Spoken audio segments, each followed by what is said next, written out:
No matter how I look at it, how much research I do, I keep coming back to one guy that stands head and shoulders above all other researchers and inventors of, I don't know, for how many centuries. And that guy's name is Nikola Tesla. He says, if you want to find out the secrets of the universe, think in terms of energy, frequency, and vibration. That's exactly what I've been sharing with you here. Everything in creation spins and vibrates. Everything has its own prime resonance frequency. Everything. And this is why once we can identify a prime resonance frequency of a bacterium or an atom or whatever it is, or a soccer field, we can then manipulate that object with its prime resonance frequency. In Christianity, it's the word. In Hinduism, it's Om. The Egyptians believed the universe was sung into creation, and the original people of Australia, not the Aboriginal, so it's the original people of Australia believed that the world was created with 3 sacred songs. And then we have the phenomenal similarities between the 6 days of creation in Christianity and the word that created everything, the 6 aspects of Om, and the 6 aspects of the all-seeing eye of Horus, and you start seeing the connections between all these ancient cultures and the creation stories. Sound is the source of all creation. Sound and resonance is responsible for everything. By now you should know that sound manifests physical form, and this is the most basic example. I just cannot get enough of it. I can watch it millions of times. Every frequency has its own specific shape, a prime resonance frequency. Are you only looking at a 2-dimensional representation of a 3-dimensional effect? So the original people of Australia have a creation story that says time began when the supernatural beings awoke and broke through the surface of the earth. So imagine the surface of the earth being something like this, that metal plate being the surface of the earth. And the supernatural beings broke through the surface of the earth, and they created the surface of the earth with 3 sacred songs. This is from Hans Jenny's brilliant video, Cymatics. This is powder on a metal plate. It's not a liquid or a jelly, it's powder. You can see landscapes being formed here over extended periods of time. Mountains can form, valleys, volcanoes, all to do with the sound of the earth coming out of the earth. Now watch that. The creators of the religious symbols knew exactly what they were talking about, that the source of creation is sound itself. And that takes us to what sound does. Sound pretty much does everything you can imagine because it's a source of creation.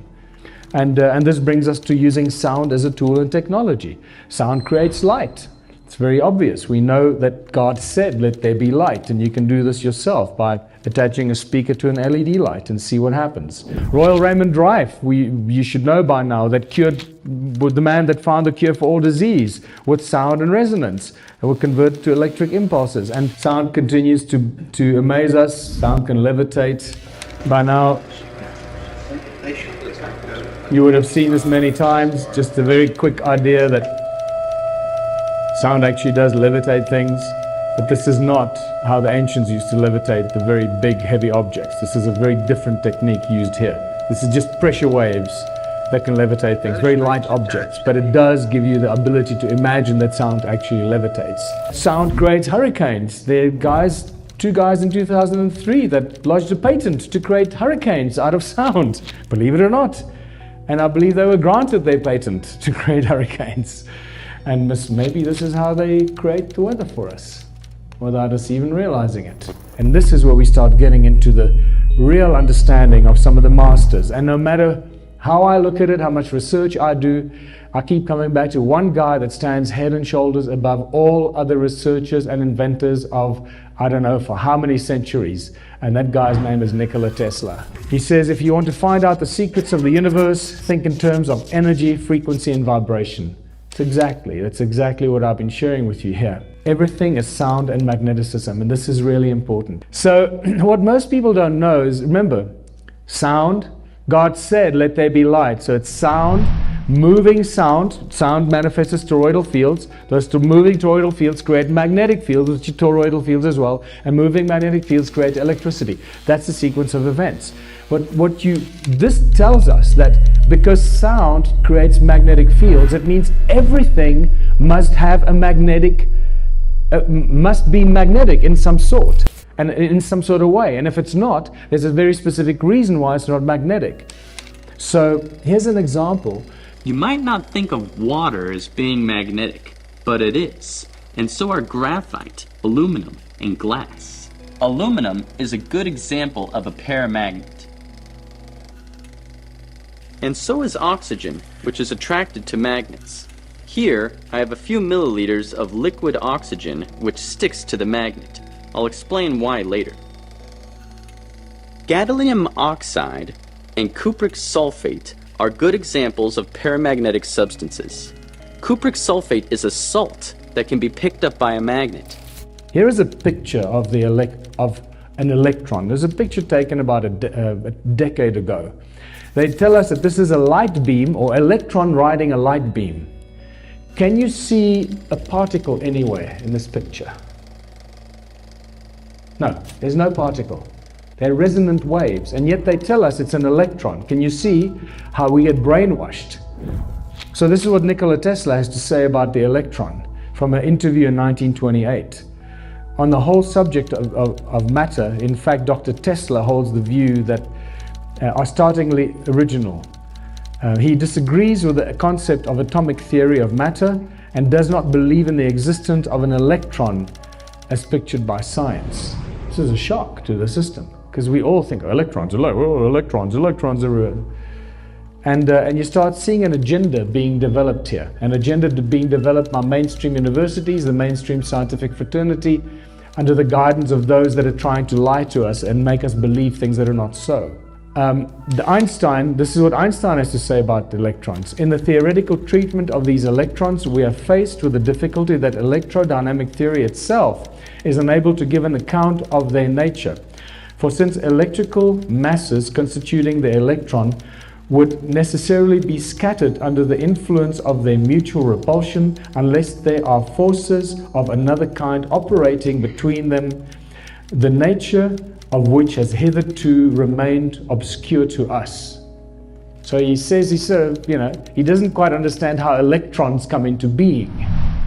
And he tells us that millions of people all over the world are being fooled by the non-existing electron, and he has a lot more to say about this.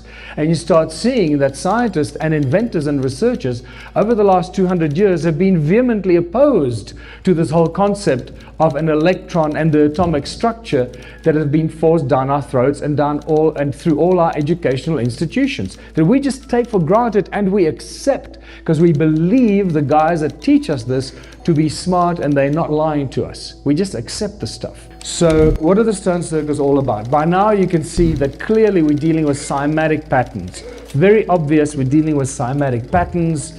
That's what every stone circle is. It's just a representation of the sound frequency that comes out of the earth at that specific point. That's what this is all about.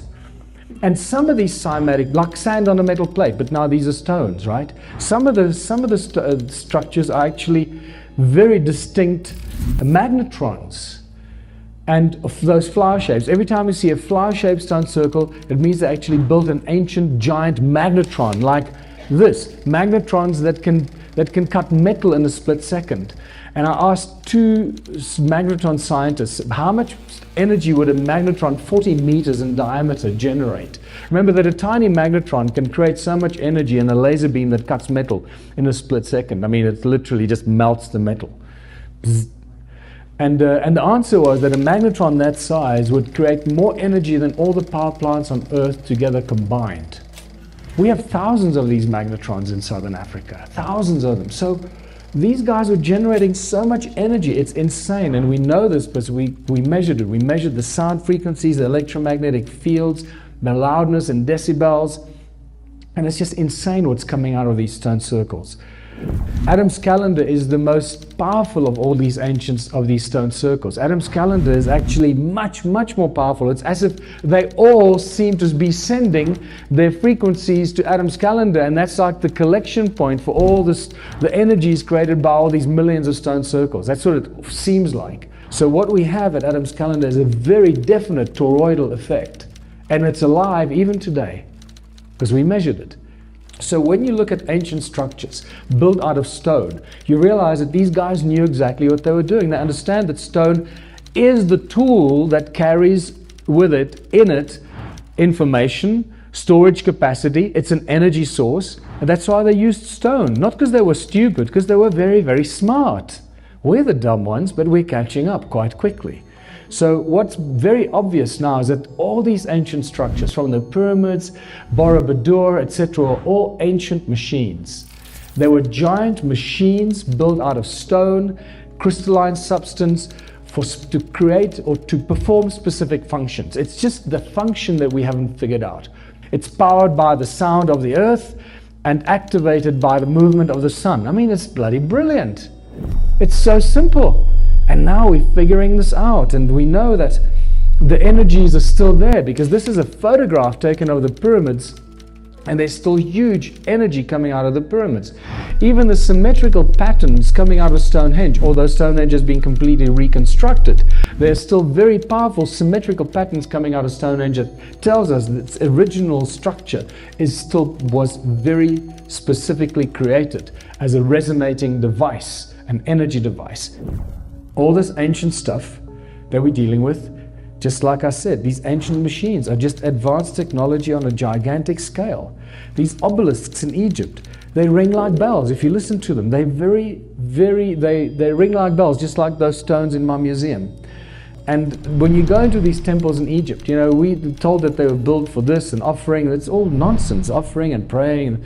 It's just too many pillars, not enough space. When you look at them from this angle, you realize that this is just something very different. And all those pillars clustered together, why would they build them like that? And then the more I looked at it, the more I realized, now inspired by realizing that the stone circles were powerful energy generating devices, suddenly seeing aerial photographs of these temples in Egypt, I realized that they weren't temples, but they were actually templates.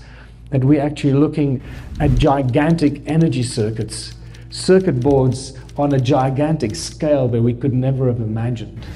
It's just beyond our imagination. The scale that these guys were building things on is something way out of our perception, because we just don't have enough money to do that. And macro processors, gigantic micro processors become gigantic macro processors. You know, and here we are told that these were places of worship, and then this is where the people lived. No, these are giant bloody macro processors, and that's part of the circuit board.